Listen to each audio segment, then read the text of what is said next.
Bonsoir, merci de rester fidèles à ce programme. Mesdames et messieurs, chers téléspectateurs et téléspectatrices, c'est avec enthousiasme que nous nous retrouvons sur ce nouveau numéro de Parcours des femmes. Ces jours, je vous invite à explorer l'histoire d'une femme innovante qui, grâce à sa détermination et sa persévérance, a pu s'épanouir dans la sphère de la diplomatie et des relations internationales. Vous vous demandez sûrement qui est cette dame. Elle est juste là. Allons-y, faire sa connaissance. Bonsoir. Bonsoir, Madame Fatimi. Madame Zahra Sougui Girchide. Oui. Merci d'avoir accepté notre invitation pour parler de votre parcours. Voilà, avant de commencer, pour nos téléspectateurs, qui est Dr Zahra Sougui Girchide? Merci de m'avoir invité et de cette considération. Merci. Et je vois qu'il y a la solidarité féminine qui est à l'horizon. Comme vous venez de le dire, je me nomme Zahra Sougui Girchide. Je suis une jeune femme tchadienne, doctorante en sciences politiques à Paris Descartes, pluridisciplinaire.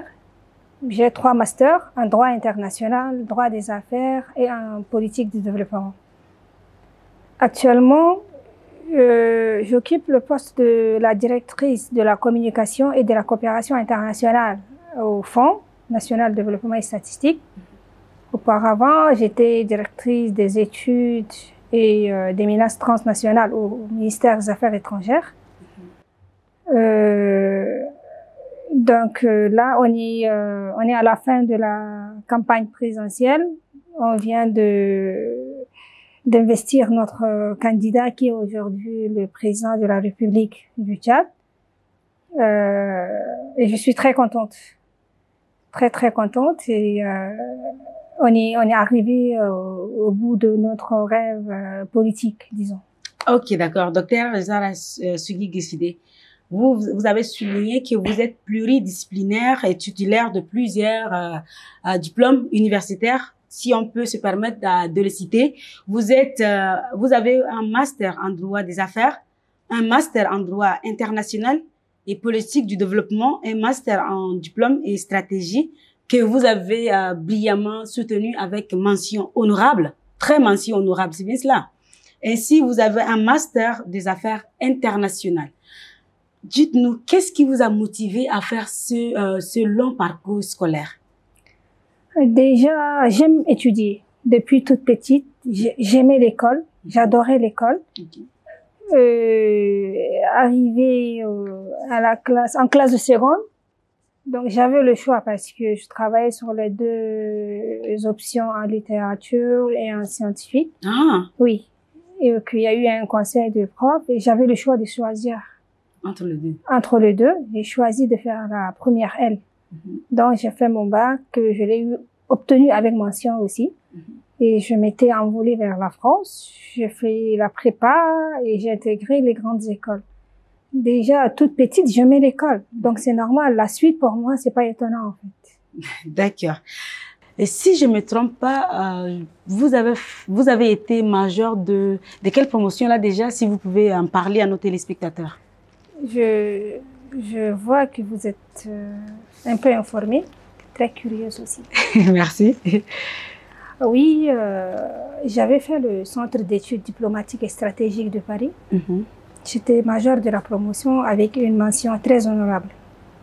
À la fin de ce cursus, il fallait faire une formation militaire au collège interarmé de la défense de Paris, anciennement appelé École de guerre de Paris, okay, aux Invalides. Suite à cela, on avait fait un exercice de coalition des États, c'est pur militaire, hein. Et moi et mon équipe, disons moi, j'avais proposé une solution dont l'école militaire m'avait demandé. Donc sur cela que j'ai eu ma mention très honorable. Donc ma proposition a été retenue. Et le chef d'état-major français même, il était étonné en disant que comment la jeune fille, elle a un esprit militaire. Okay. Je lui ai répondu que je suis la fille des militaires. Oui, mon père était militaire. Ouais, c'est intéressant. Ok. Paix à son âme. Paix à son âme. Donc, l'esprit est là, c'est inné en fait. Je suis née dans le monde des militaires.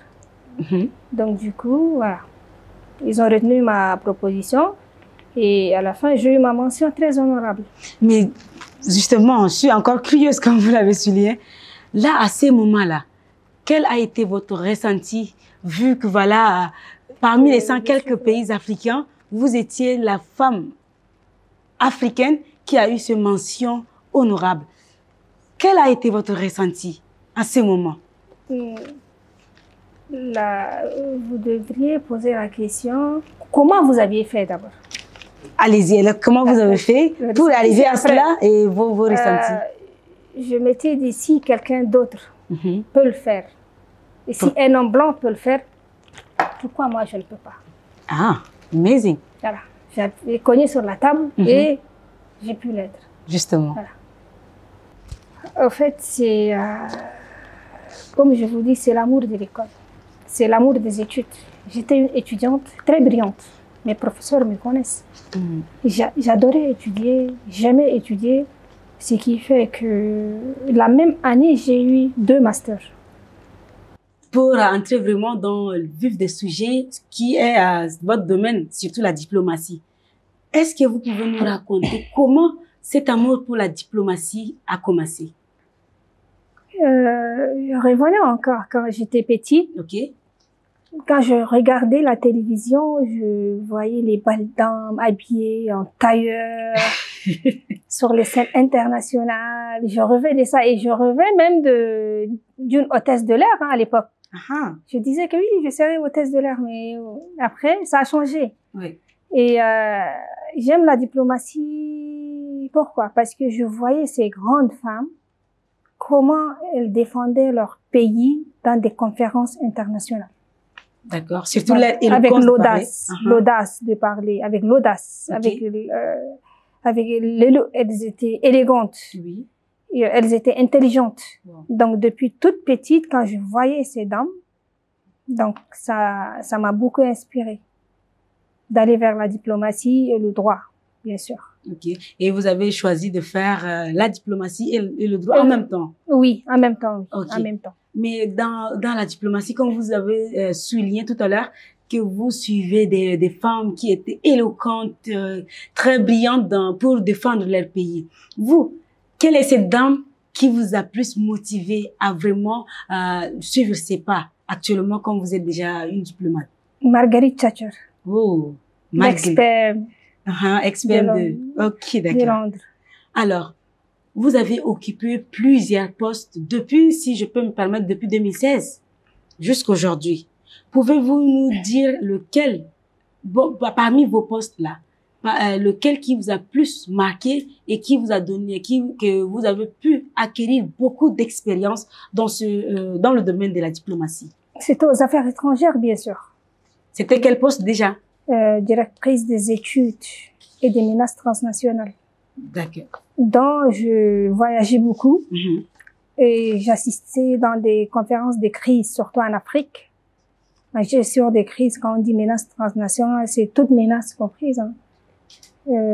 Donc, j'assistais souvent aux conférences, aux réunions du G5 Sahel. J'avais suivi des formations à Dakar et puis au Gabon, Burkina Faso et j'en passe. Donc du coup, j'ai eu beaucoup d'expérience aux affaires étrangères qu'actuellement au fond. D'accord. Et pensez-vous vraiment, si on s'est dit, si on vous redonne ce poste, vous pouvez mieux faire qu'avant? 10 fois mieux faire. À travers les expériences acquises? Oui. D'accord. Voilà, vous êtes actuellement directrice, comme vous l'avez souligné plusieurs fois, directrice de la coopération internationale et de la communication du Fonds de développement de la stratégie statistique au ministère de la prospective économique et de partenariats internationaux. Depuis que vous avez occupé ces postes, quelles ont été vos priorités? C'était d'abord la coopération économique entre les États. Le ministère de Plan, c'est sa première vocation. Okay. Les affaires étrangères, c'est plutôt la coopération un peu politique. Ok. Mais la coopération économique passe par le ministère du Plan.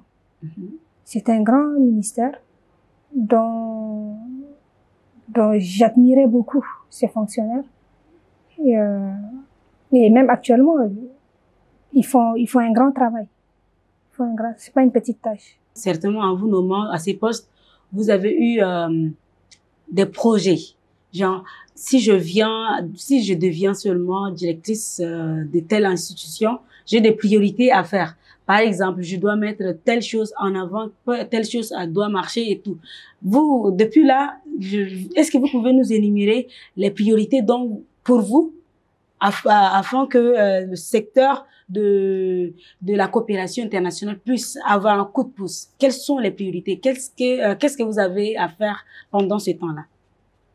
Madame, vous voyez, quand on a été nommé au FINDES, on était les tout premiers fonctionnaires de cette institution. Intéressant. Parce que à l'époque, ça n'existait pas.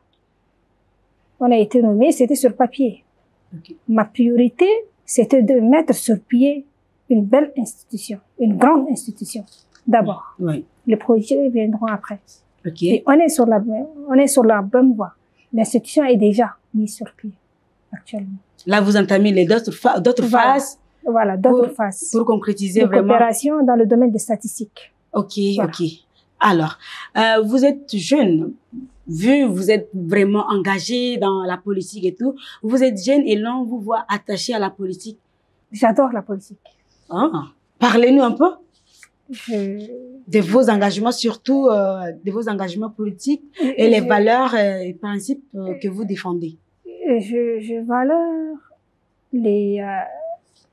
j'ai mon parti dont je suis adhérée. C'est un parti qui a la même valeur que ma personne, en fait. Okay. Je me vois dans cette partie. Par exemple, pour cette année, on a les 12 chantiers de la campagne, si vous vous souvenez. Disons le premier, c'est le renforcement de la paix, la réconciliation nationale. Le 2, c'est rebâtir une république forte. Oui, voilà. Oui. Pourquoi on parle de la paix et de la réconciliation avant tout? Sans la paix, sans la réconciliation, on peut rien faire. Oui. On peut rien faire. Par exemple, vous et moi, si on ne se parle pas, est-ce qu'on pourra échanger dans cette émission? Non. Jamais de la vie. Donc là, la priorité, c'est la paix et la réconciliation. Après cela, on pourra rebâtir une république forte. Oui. Et pour une république forte, il faut des institutions fortes. Et pour avoir des institutions fortes, il faut des personnalités fortes, des personnes fortes à ces postes. Voilà, ça va de soi. C'est tout un chantier. Et dans ce que mon parti propose, il y a le droit de la femme, la place de la femme dans la société, dans la politique, à l'international, dans la diplomatie. Entre autres, on a l'eau, par exemple l'eau. L'eau, c'est la vie.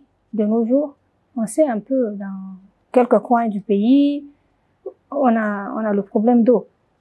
Et je le retrouve dans les valeurs de ce parti. Okay. Et pourtant, moi-même, je suis en train de mettre sur pied une association dans cela. La protection de l'environnement, pour l'eau, la protection des palmarès qui se brûlent dans le nord. Vous êtes au courant? Oui. Donc, c'est un peu de ça. Quand je dis que j'adore la politique, c'est parce que la politique t'ouvre envers d'autres personnes que tu ne connais pas. D'autres personnes qu'on ne connaît pas. On échange avec tout le monde. C'est dans la politique qu'on commence à comprendre les situations et les gens aussi. Pour moi, c'est ma vision personnelle. C'est le seul domaine où on a le droit d'en discuter avec tout le monde. Liberté d'expression. Liberté d'expression. Mais limiter un peu, hein, pas aller dans la vie privée des gens, mais ça t'ouvre vers tout le monde. Le Tchad est grand, le Tchad est vaste. Oui. En politique, je peux parcourir tout le pays et discuter avec tout le monde, proposer à tout le monde, vouloir convaincre tout le monde. Après, ça dépendra de moi. Ça rejoint directement à la diplomatie, parce que la diplomatie aussi... Exactement. J'ai toujours dit que la diplomatie et la politique, c'est des sœurs jumelles. Hein. Donc, je comprends pourquoi votre amour pour la politique. Oui, j'ai toujours dit cela. Ok. Ouais, c'est des sœurs jumelles. Au bout, elles ont le même père, le même mère. D'accord. Alors, est-ce que vous avez vous-même un projet, un autrement dans le domaine de la diplomatie féministe? Si oui, pouvez nous en parler davantage? J'ai pas un projet, mais j'ai des idées. Ok, allez-y, si vous pouvez les énumérer. Je trouve que les femmes tchadiennes sont absentes à l'international. Ok.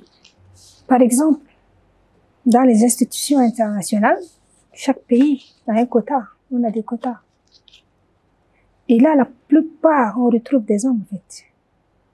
Moi, j'appelle que les femmes doivent être engagées, doivent être dévouées, doivent avoir des grandes ambitions. Ce que les hommes peuvent faire à l'international, elles aussi, elles peuvent le faire. Pourquoi? Pourquoi pas? D'accord. Je trouve qu'on est très timide à l'international. D'accord.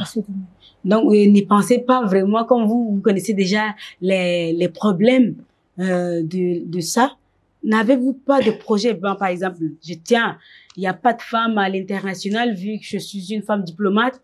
Je peux penser à mettre en place un projet qui peut vraiment propulser la femme tchadienne à l'international. Vous n'avez pas pensé à ça? Je n'ai pas pensé à un projet, mais j'ai pensé à des propositions, à des suggestions.